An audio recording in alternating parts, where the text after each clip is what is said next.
everybody. Good evening and happy new year. Oh my gosh, 2020. Anybody else believe it? I can't. I mean, it's crazy. When I think about how many centuries and decades and whatnot I've lived through, it's just insane. It's just insane. Of course, I'm one of those Gen Xers who, was born just at the right time to experience all this stuff, but yet never to be recognized by the media. That's okay. So anyway, this is Indie Strong, helping you become a stronger indie author, one question at a time. I am Jennifer McMurrain, your host. If you're watching live on Facebook, hello. Please take a minute to hit that like, love, laugh button and share this with your friends. If you're watching on YouTube tomorrow, hello. Please take just a second to give a thumbs up and subscribe so you never miss an episode of Indie Strong.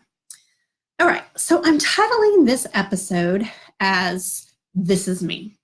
As you might have noticed, wearing very little makeup today, and I've tamed my mane, but just slightly. This is me. This is how I look every day. This is how my local friends see me. This is how my family sees me. This is how I drop the kids off to school. This is me. Most mornings I wake up with just enough time to run a brush through my hair and my teeth. Not the same. That's an important point. To run a brush through my hair and my teeth, and then all of my energy is like to the kids, getting them ready for the day. Now, before I do Indie Strong, I go and I take a minute, put my professional face on, try to make sure that my clothes I'm always in comfortable clothes. Let's just be honest. I am a comfortable clothes wearer, but I put more makeup on, make sure my hair is not too frizzy, because I definitely channel Hermione on some days, but make sure to look professional because I feel like I'm doing a professional gig. When I do book signings and speaking events, I also put that same amount of makeup on and take care of my appearance, and even on occasion wear some shapewear. Yes, I know it's uncomfortable, but we women do it anyway.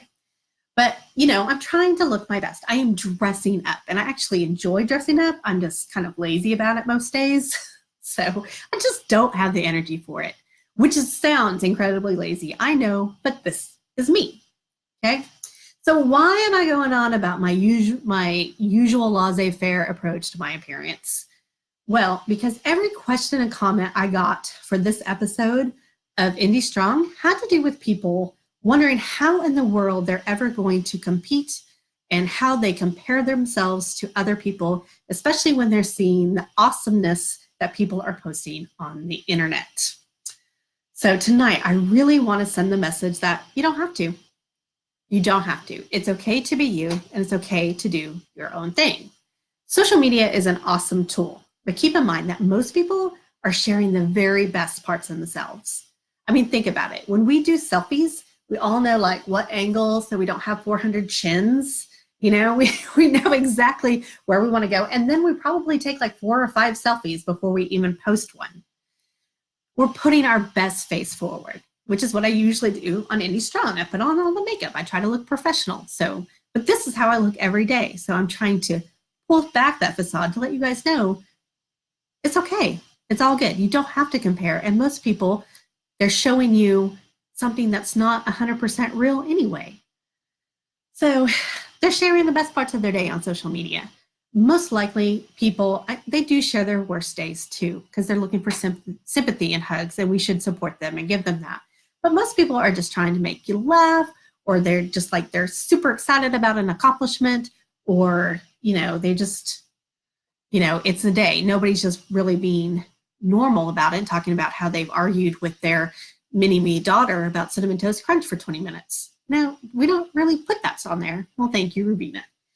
So anywho, especially now during New Year's, people post their accomplishments from the previous year and their goals that they want to accomplish the next year. Now they're posting their accomplishments because they want that cheerleading moment. They want people to say, yeah, you. And I'm a firm believer that if you've done something that you're proud of, you should share it. You should celebrate with the world on that. You should celebrate yourself. I'm a firm believer in that. I do not call it bragging. It's all right to share your enthusiasm about a job well done. And a lot of people post their goals for accountability, which is something that I do. And especially in this job, you need somebody to say, hey, didn't you say you were going to publish more books this year. You didn't do that, did you? Well, I'm going to try really hard to do that. Okay. So anyway, a lot of people just need that good old-fashioned cheerleading because we need other people, and we need people to say, you know what, you're doing a good job. All right. We need encouragement to keep going. And that's why I post my goals. Now, on a side note, I don't call them resolutions unless I'm like in a casual conversation. But when I sit down to plan my new year, I always call them goals because resolutions has a negative connotation. When you say resolution, most people think that it's probably going to be broken by February. So I really want to keep things positive, so I call them goals. So whether you use resolutions or goals, same thing. We're all trying to accomplish them. All right, so we are going to get to the questions now. Again, some of these people were a bit disheartened when they talked to me, and I had long private conversations with them before I wrote anything for today. So they know that I'm going to discuss these things that we discussed privately, but I'm going to keep them anonymous. So I don't want to see any like frowny faces or mad faces because the people who wrote these comments were good. We just needed to have a little chit chat because this profession can be really hard sometimes. And sometimes they just needed somebody to talk to. And I was that person. And so I was glad that I could be there. And I was glad that we could work these questions out privately before that I put them here. So no frowny faces, no anger faces, okay? Because it's all good on this end. All right, question number 1. And this one is from Tiffany from Oklahoma. It's pretty vanilla question. So you said you wrote over 150,000 words in 2019. That was with an infant, a grade schooler, and as you've mentioned on social media, atypical depression. How? Well, hello, Tiffany, and thank you for the question. And I did write that many words, and I do know because I track them meticulously. Word tracking is one of those things that can really help you to accomplish your goals because if you see how many you're writing, then you can strive to do a little bit more each and every time. And so I did post how many words I wrote on social media because I was looking for praise. This is me. This is what I need to do sometimes to help myself, especially with that depression. It was hard work. And again, I think it's okay to say, hey, look what I did, yay me. All right, my love language is praise. I'm just gonna be right out there and say it. Just ask my husband. I am always looking for praise. If I do the dishes, I want you to tell me how nice that sink looks. I'm telling you, that's just kind of who I am because this is me. Now you may have a different love language. That may not be something that you need, but that's not, it's not for you to say what somebody else needs. So if you don't need praise daily and you think, oh, she is fishing, just know that you don't have to latch onto that bait if you don't want to fish. So anyway, what I didn't post though were all the days that it was hard to write. All the days that I couldn't bring myself to do it. All the days when the kids took every ounce of energy that I had and I couldn't do anything as far as writing. Now, on those days, I always tried really hard to get to the computer and at least work for 30 minutes, make some progress, do something. But on those days, I didn't post. I wasn't on social media talking about how hard it was or how tired I am. No, I kept that all to myself because most of us do not post that kind of stuff on social media. We're not posting real life. We're posting the best parts of life, remember? So how did I write so many words when I didn't get to the computer every day? Well, I made the good days count. I did writing sprints. And as I said before, that's basically when you set a time and then you write. You don't edit, you just write for that entire time. And sometimes I had writing days, and I really am thankful for my husband because he was able to, watch the kiddos while I cut up on my word counts when some days I couldn't do it. There's also, you can do editing sprints. So you edit for a number of time, but even, and then outlining. And you guys, I'm gonna just praise outlining until the day I die. Even if I didn't write every day, because I had an outline, all I had to do was go back to that outline to know exactly where I was so I could pick up. I didn't have to read the whole chapter to figure out where I was or where I am. So outlining, I tell you, that really helped me. So kids always got my energy first. I tried very hard to sit down and write at least half an hour a day. Some days I didn't. Some days I didn't. It just wasn't in me. So, and that's okay. Yes, making good days count. Thank you, Jen. Yeah. It's hard though. It's hard to make that something that you remember because we can be so hard on ourselves for those bad days. And then we can get overwhelmed by the stuff that we didn't get done on those bad days. And so, yeah, really making those good days count is something to remember, but also not letting those bad days get you down is also a key point. And I just had to forgive myself. You have to learn to forgive yourself for those bad days, and sometimes they're out of your control. Sometimes it's health problems, sometimes it's mental health problems, sometimes it's physical health problems, sometimes the kids are just crazy and you have nothing left to give. So you have to learn to forgive yourself. It's all about balance. And if you're leaning too far on one side, something's going to fall off. Okay, don't let it be your health. Here's the biggest thing I want Tiffany and the rest of y'all to know. You don't have to write 150,000 words in a year for it to matter. 150,000 is me. That is me. Okay, my goal was actually 200,000 words, and I fell well short of that. But I'm not going to dread on that because I made progress. I made significant progress, and that is what matters. So whether you write 1,000 words a day or 5 words a day, as long as you are moving forward, then you're going to make it. Find your writing spot. That's key. Have a place to write. Find your writing time. Write rough drafts without editing. I know that's really, really hard for some people, but those 3 things right there, it's just that simple and it's just that hard. But you got this. I know you do. Okay, here's one of those questions. So again, no frowny faces. Remember, me and these people, we're good. Okay. I hate making goals. Deadlines give me the worst anxiety. I don't know anything about marketing. Pretty sure I will never make it in this business. A lot of my writer friends have gone to this place. I have gone to this place because writing is a hard job. It is hard. It is really difficult to look at that blank page and begin and then write all the way till the end. That is a difficult task to do because unless you're signed by somebody who is paying you to write those words, it's really easy to miss those deadlines and to put it off. It is super easy to do that. There are all sorts of distractions around us. The dishes, family time, the kids, binge watching The Walking Dead. Guilty. Yeah, I just got to the season with Negan. Don't like that guy. Don't like him at all. Just don't.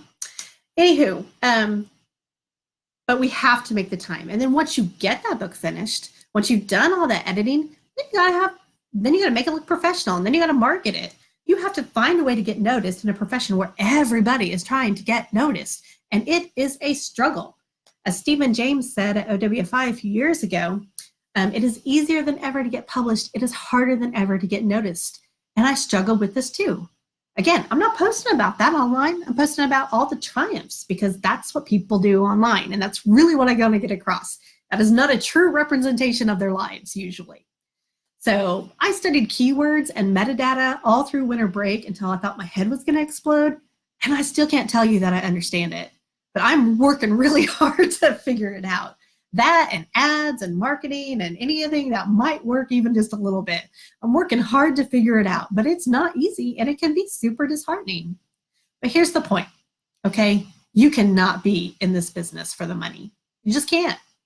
Now, I truly believe that if you keep trucking away and you write quality books at a decent publication rate, that you will make money. But you can't do this job for the money. It is not a get-rich-quick type of profession. It's just not.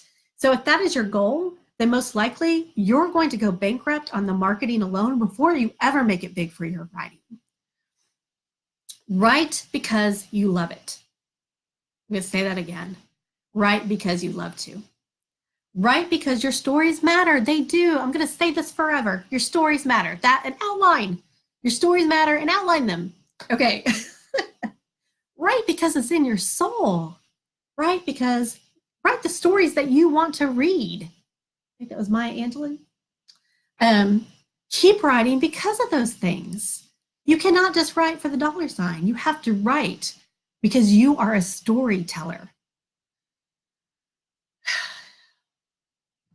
Okay. You have to write them. You have to baby them until they're all grown up and as perfect as they can be. And then you have to throw them out in the world dressed in that beautifully designed book cover because your story will speak to somebody. And I know that's really hard to believe some days, but your story will speak to somebody.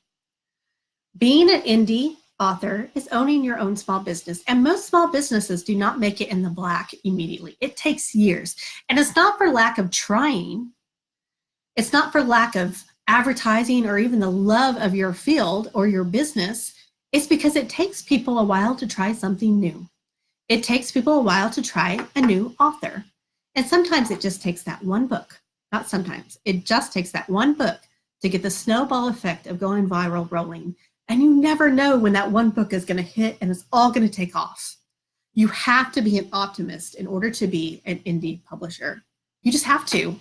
Because if you're going to just think about the money, if you're going to think about how hard it is, then you're going to be miserable. And I just don't believe in the miserable writer. If you're miserable, I think you need to find a different profession. I don't know what else to say. I'm not saying that to be mean. I'm saying that because I want you to be happy in the profession that you've chosen. So anywho, don't quit because that mountain looks too large to climb. You keep putting one foot in the other. It won't always be easy. It won't always be pleasant. You may even cry. But if you keep putting one foot in front of the other, then you will make it to the top. And those people who don't quit, they're the people who succeed and have long careers in this business. So keep going. This brings us to question number 3. It is easy for you to write all the words because writing is your job. What advice do you have for us that have to go to a real job every day? Yes, I know. No frowny faces, no mad faces, because when I first read that question, I kind of was a little steamed. I was just like, well, now, let me say, who's got the real job? Okay, so anyway, but then I thought about it, and I was like, you know what? I really need to put myself in this person's shoes because they sound sad. They sound sad that their writing hasn't gone the way that they want it to. And as I said above, I know how disheartening that this job can be. And I know that I'm really lucky to have time to write. So I centered myself. And then I contacted this person and we had a really good chat about it. So again, no frowny faces because we have chatted and everything is all good. So let me be clear though, because I'm going to step up on my soapbox just a little bit, is I am a mother first, and that is a full-time job. I have a little boy who depends on me for just about everything, and a little girl who needs a lot of guidance still. She's too smart for her own good. Let me just tell you that. She's a lot like her mom. I'm just saying. So it's not like I just mosey to my computer with my hot coffee. Seriously, I don't know what mom gets to drink hot coffee, but it's not this one. And to start writing and just write until dinner. That's not my life. I am constantly interrupted. It's really funny when I'm in critique group because you can see where my thought was like cut off because I was interrupted by something and it doesn't quite make sense. And so we all have a little giggle, or, like the word was supposed to be bet and it just says be, and we're all like, what am I trying to say there? Yeah. So I get constantly interrupted, and that's fine.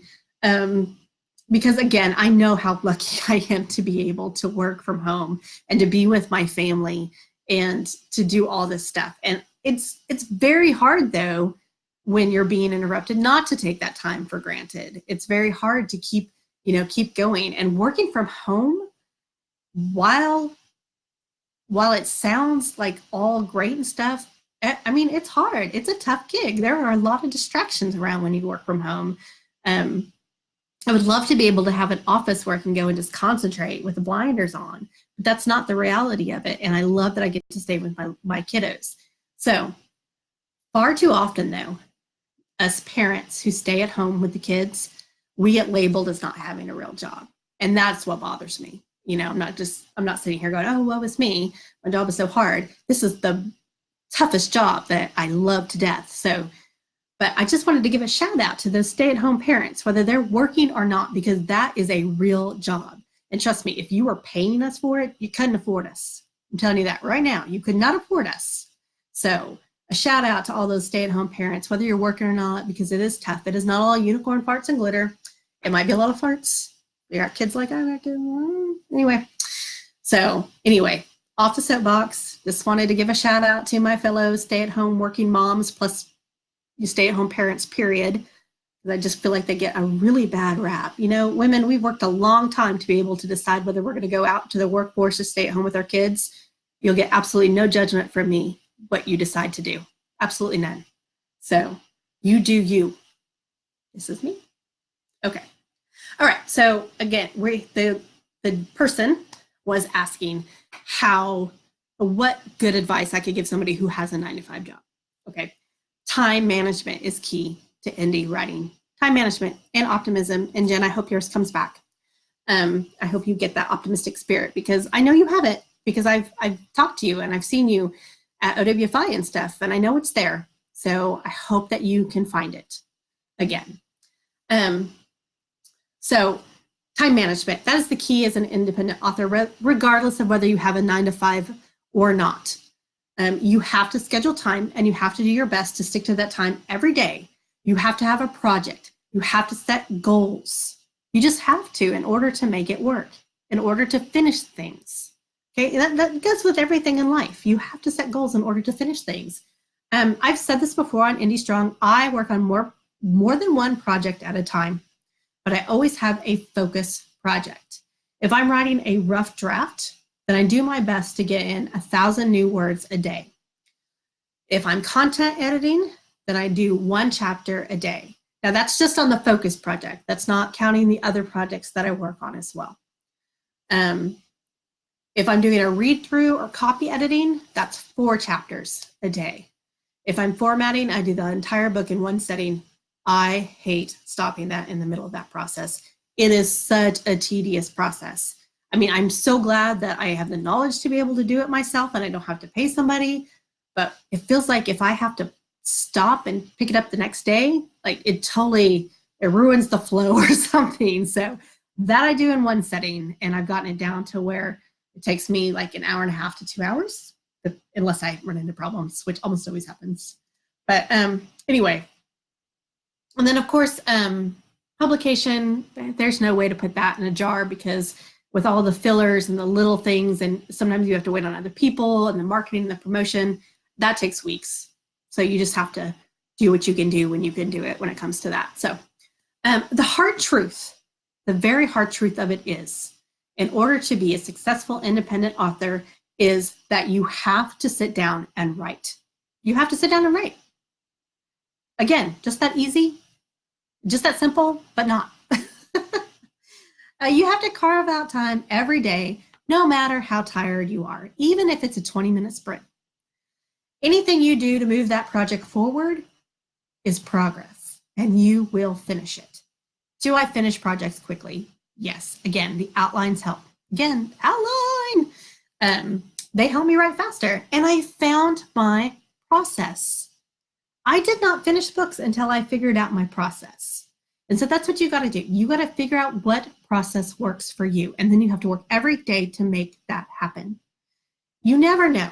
After a long day of working your 9-to-5 job, and maybe your boss is all over you to get some project done, maybe the kids have been completely and totally obnoxious, like it's the first day of school after winter break is over. Maybe all that. Maybe you just had a super rough day.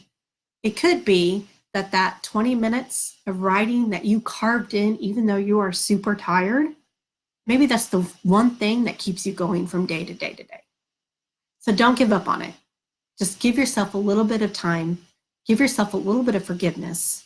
Try to be optimistic. I think you will, Jen. I definitely think you'll get back to being optimistic. I know people watching on YouTube are like, who is she talking to?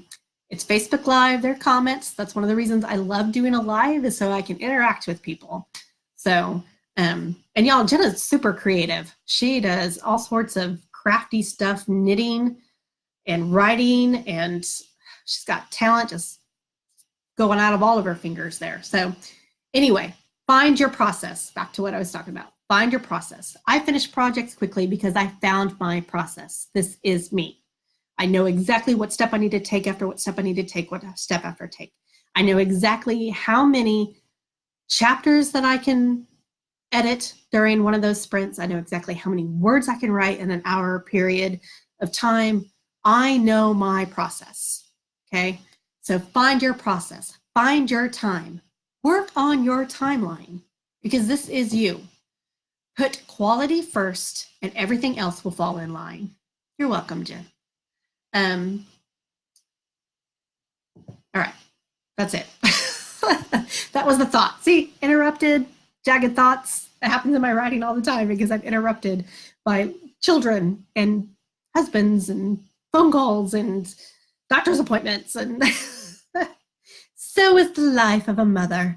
Yes, I love it. But anyway, so that's pretty much it for tonight. Look at me. I'm actually going to end kind of right on time. I hope that you really walked away from tonight with a message of hope, a message of being yourself. It's okay. It's okay not to wear all the makeup when you're going online. It's okay to wear the Walmart special shirt that has the scarf that's only printed on one side because it's comfortable. It's okay to write at your pace. We're not competing. There's no finish line when you're a writer. The minute you finish one book, you start on the other one. It's a continuous loop, my friends. We're not lapping each other. We're helping each other. We are not competitors. We are colleagues. You might be walking that lap while I'm running it, but you know what? We're all going to the same place. Each and every one of us are going to the same place. Now, we'll get there faster, but we're still going to the same place. So go at your rate. Find your process that works for you. Adapt that process when you can to do more if you can. Take the advice that I give, use what you can, and throw the rest away. It's okay. You're not going to hurt my feelings because I know that what works for me may not work for you, but I'm doing my best to give you tidbits and advice that will. Hashtag community over competition. I love it, Jen. We are a community. We are the writing community. We help each other out. There's a few people who won't. There are a few people who really feel like this is the competition, and they're wrong. There are enough readers for us all. Very seldom have I ever run into a person that's like, oh, you know what? I only read Nora Roberts. I never read anything else. Well, I love Nora Roberts, but I read other things. I definitely read other things. In fact, I wanted to give a shout out to somebody today and talk a little bit about marketing. Okay, so I met this person at OWFI, I want to say 10 years ago. It's been a long time. And I read her first book and I really liked it. And I bought 2 books of hers at OWFI. And then I read the first book and then I kind of forgot that I had the second book because I read a lot of other authors and I'm just really bad about that. So she recently popped up on Facebook a lot more and she's not advertising her books. She's just saying, hey, and she posts some funny things and some other strange things because she's kind of a suspense horror writer.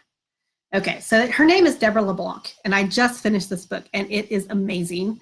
And it gave me creeps. Oh my gosh, it gave me the creeps. So if you like scary, paranormal